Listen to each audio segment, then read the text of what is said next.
Espero en el Señor, espero en su palabra.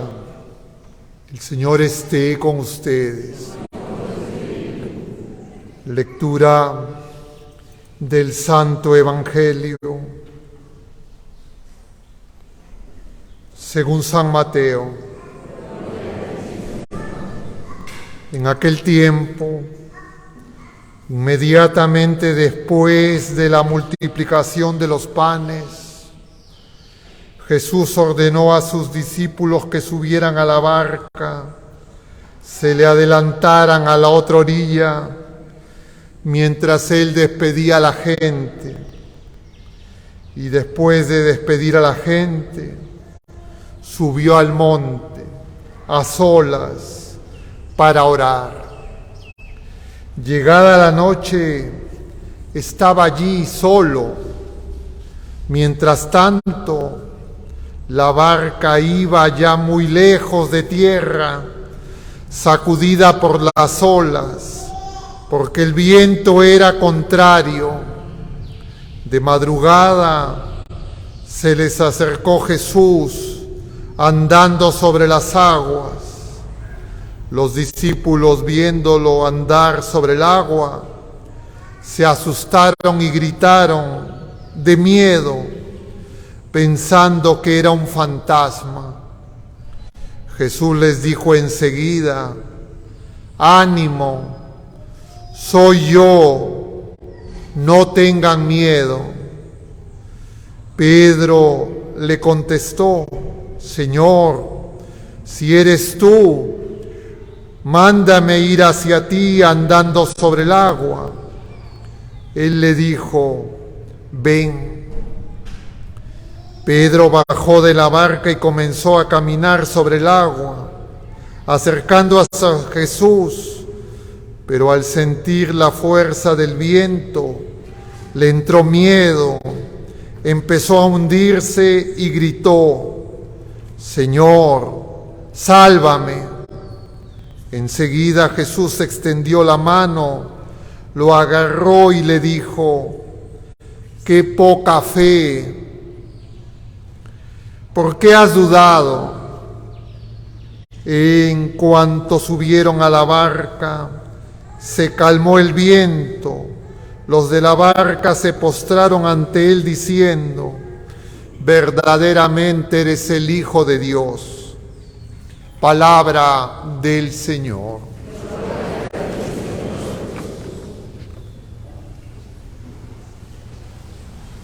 Muy queridos hermanos,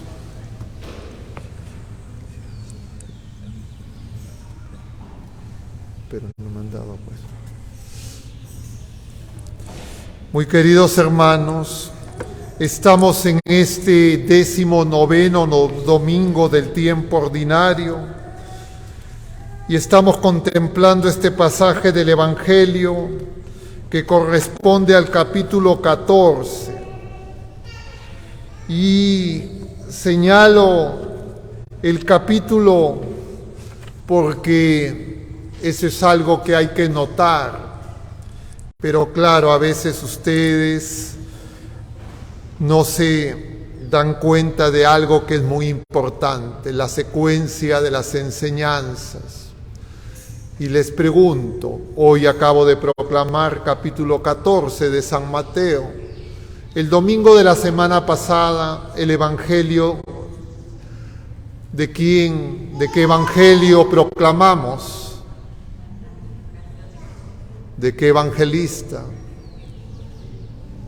¿De qué evangelista? De San Mateo, la transfiguración según San Mateo. ¿Y la transfiguración qué capítulo es? 17. Y ahora estamos en el capítulo 14. Es decir, hemos vuelto atrás. Pero también el próximo domingo vamos a tener el capítulo 15. Y el próximo domingo, el subsiguiente, el capítulo 16. Es decir, la transfiguración marca un hito Y estos 3 domingos es para que terminemos, profundicemos en el misterio de la transfiguración. Pero claro, si uno no tiene ese dato, uno pierde una clave de comprensión de la enseñanza que es muy importante. Y a veces nosotros, los que predicamos, no lo hacemos notar. Y yo, corrigiendo eso, se los quiero hacer notar, para que ustedes vean que cada domingo tiene una secuencia, un conjunto de enseñanzas. Y volviendo al domingo de la semana pasada, que nos está marcando el horizonte de la enseñanza, diríamos en pocas palabras, la transfiguración lo que quiere mostrarnos es que Dios glorioso, Dios bendito, como dice San Pablo en la segunda lectura, carta a los Romanos, está en nosotros, está entre nosotros y tenemos que aprender a reconocerlo. Porque lo que ocurre es que la mayoría de las personas, la mayoría de nosotros en el mundo entero, bautizados y no bautizados, laicos comprometidos, clérigos, gente que está lejos de la iglesia, etc., tenemos en común que necesitamos aprender a reconocer a Dios bendito, todopoderoso, glorioso, en medio de nosotros y en nosotros, en todas las circunstancias de nuestra vida. Todos los días, cada hora, cada minuto y cada segundo. Porque si nosotros no aprendemos día a día cómo el Señor se manifiesta en nuestra vida, le va a pasar a cada uno de nosotros, a la iglesia, a ustedes, a nuestras familias, lo que vemos en las lecturas de hoy. Y entonces, ¿qué vemos en común en las lecturas de hoy? Primera lectura, primer libro de los Reyes, se nos menciona en el Salmo. Segunda lectura, carta a los Romanos, capítulo 9. Y el Evangelio, que vemos personas atribuladas, asustadas, las realidades del mundo los desbordan. ¿A ustedes no les pasa eso? ¿No ocurre que tienen algún problema de salud, algún dolor, algo y se desesperan? ¿Se asustan? ¿Que viene mi molestia? Alguien los mira mal, alguien no les dio lo que corresponde, les dijo alguna palabra dura, no sé. ¿No se confunden? ¿No somos así los seres humanos? Yo solo soy así, ustedes también.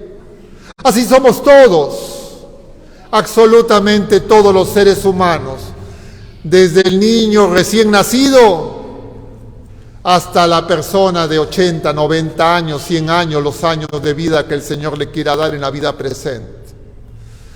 Y el Señor quiere que aprendamos a reconocer que Él está en nosotros, entre nosotros, en todas las circunstancias, inclusive en el pecado. Claro, Él no participa de nuestros pecados, pero nos ve y llora.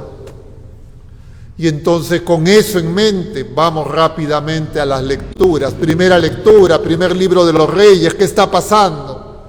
Se nos habla de Elías. Reino de Israel, reino del norte, están en medio de la abundancia. Creen que son muy poderosos, lo tienen todo fácil. Y hay una mujer, la esposa del rey, que se ha casado con una mujer pagana y una mujer que da culto a los Baales. Es una manera de decir al demonio. Y entonces ya no quedan profetas, el único es Elías. Elías siente que está solo, todo el reino contra Elías. Elías sale huyendo, luego de haber ofrecido ese sacrificio en el Monte Carmelo, que figura de la victoria de nuestra Madre, y ya no puede más. Elías quiere morir. Está yendo hacia el Monte Oreb, que es la manera en que se llama al Sinaí, cuando en la primera enseñanza esa generación rebelde no ha logrado entrar a la tierra prometida. Y entonces no escuchan, entonces no tienen fe, como veíamos ayer. Pero Elías llega al monte, está buscando a Dios. Cuando nosotros venimos a misa, estamos buscando a Dios. Cada templo es como el monte. Cuando yo vengo, voy a la oración, subo el monte, como en el Tabor, para encontrarme con Dios. Pero a veces, como en el caso de Elías, está en el monte, pero él todavía no sabe cómo encontrar a Dios. Y entonces pasan vientos, pasan tormentas, y el Señor no está. Y se manifiesta en la brisa suave. ¿Qué son esas tormentas, esos terremotos, esos vientos huracanados que experimenta Elías? Lo que se produce en nuestro corazón cuando en medio de las dificultades estamos sin Dios. Y eso todos los seres humanos lo experimentamos. Cuando son niños son cosas de niños. El niño porque no le dan el chocolate, porque está aburrido, porque quiere jugar. El joven por sus motivos de joven.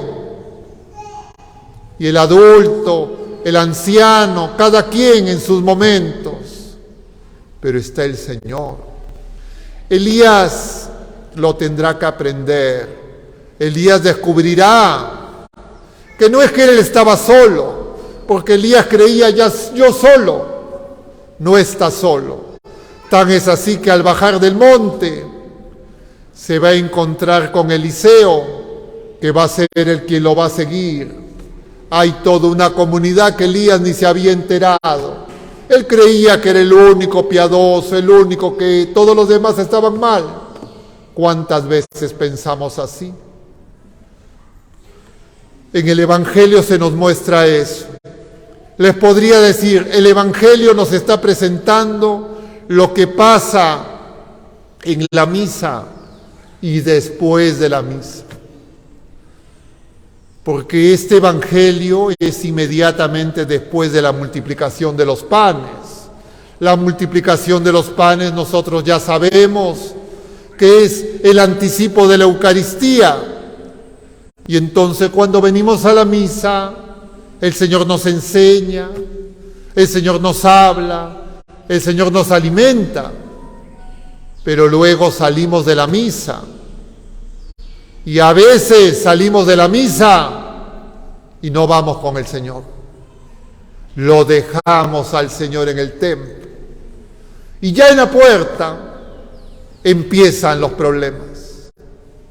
Y entonces el Señor, para que nos demos cuenta, dice el Evangelio, que está en los 4 Evangelios, el pasaje que hemos escuchado hoy, los despide.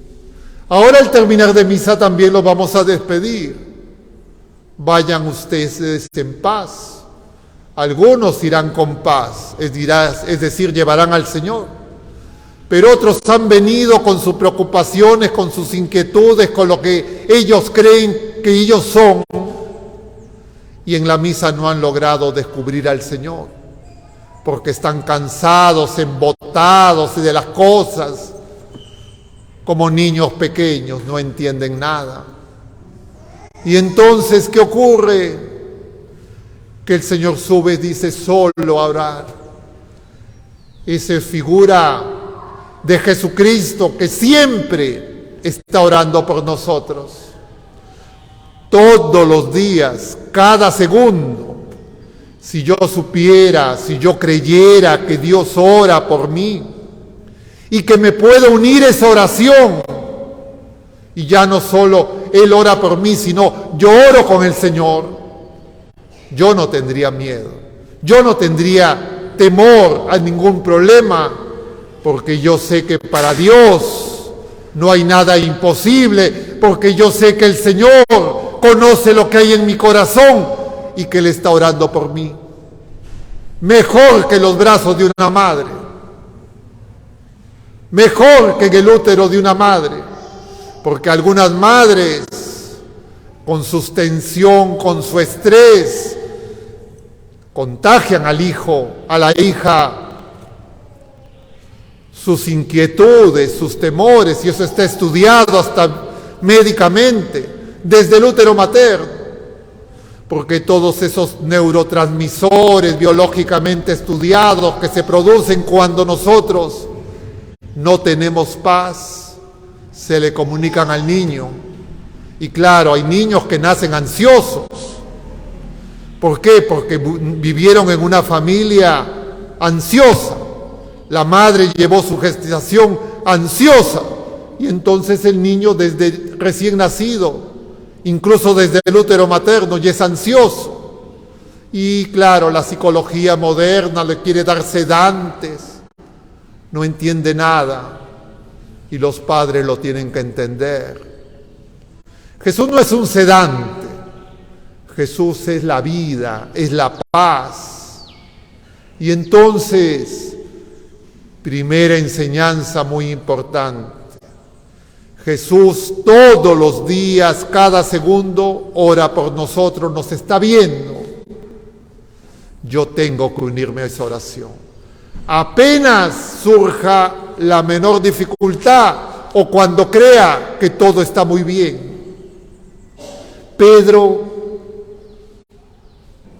asustados, en la barca, la iglesia, ven a Jesús y lo ven como un fantasma. Igual hemos escuchado en el tiempo de Pascua, Jesús resucitado, entra atravesando las paredes y se asustan, creen que es un fantasma. Jesús les dice lo mismo que le está diciendo ahora a Pedro: no teman, yo soy, no soy un fantasma. Y entonces Pedro, siempre impulsivo, le dice: si eres tú, mándame ir a ti. Jesús le dice: ven, porque Él siempre nos llama. Y Jesús, llamado Pedro, baja de la barca y empieza a caminar sobre el agua. Pero Pedro, en lugar de mirar a Jesús, empieza a ver el viento, el mar, como nosotros a veces empezamos a dar vuelta en el problema. No les gusta hablar de sus problemas, no les gusta contar sus problemas a otra gente, darle vueltas en la cabeza a sus problemas. ¿Eso resuelve algo? Yo le decía a una persona, es como hacer un jugo, pero meter fruta mala. Yo lo que tengo que hacer no es darle vueltas, tengo que mirar a Jesús, recordar que Él está ahí, que está cerca, que está en mi corazón, que está orando por mí, que está viendo lo que me pasa. Y yo, viéndole y diciéndole: Señor mío, Dios mío, confío en ti, entonces el Señor me apaciguará, me hará comprender. Pero estos todavía no lo entienden, ni siquiera después de la última cena lo entenderán. Y nosotros también, ya estamos bautizados, primera comunión, confirmación, matrimonio, sacramento del orden, misa todos los domingos, incluso misa diaria, y no entendemos. Y hoy el Señor quiere que nos demos cuenta la razón por la que no entendemos, y es que tenemos poca fe. Y que el Señor les diga poca fe, hombres de poca fe, ¿por qué dudas? No es un insulto, El Señor les está diciendo simplemente lo que está pasando en su corazón. Y a la iglesia, a las familias, a los bautizados, a nosotros aquí presentes, lo que nos falta es fe. Lo que nos falta es esperanza. Lo que nos falta es amar como el Señor nos ama.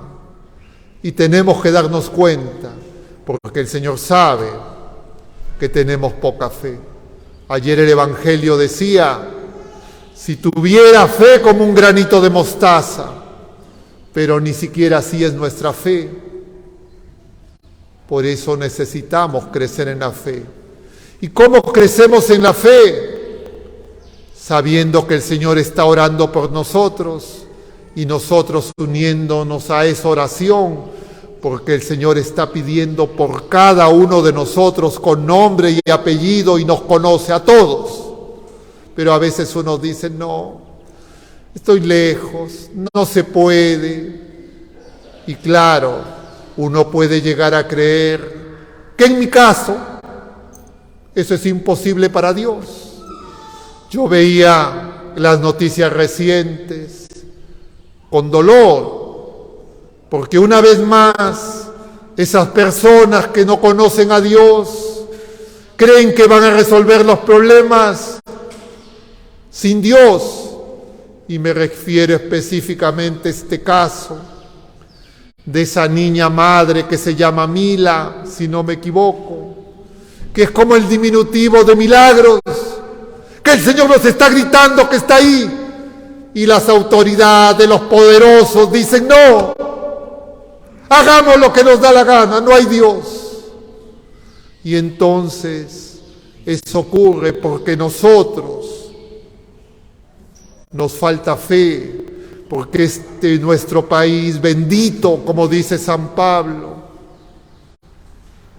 la mayoría somos bautizados, la mayoría la gente dice que tiene fe, pero ¿cómo es posible que en un país de fe puedan ocurrir esas cosas? Y la realidad es que tenemos muy poca fe e inclusive tal vez eso poco que tenemos lo estamos perdiendo. Pidamos pues a nuestra Madre Santísima, ya a pocas horas de celebrar la victoria definitiva de la humanidad sobre el pecado, sobre la muerte, sobre el mundo. Ella que nunca dudó, ella que siempre creyó, ella que es dichosa porque tiene fe, ella en la que se realiza ya la fe, que como buena madre nos ayude, porque ella sabe lo que necesitamos y lo que nos falta es hacer lo que su Hijo amado nos dice, y para poder hacerlo lo que nos falta es fe, porque no lo escuchamos. Que el Señor nos conceda fe viva, firme esperanza y ardiente caridad. Que así sea.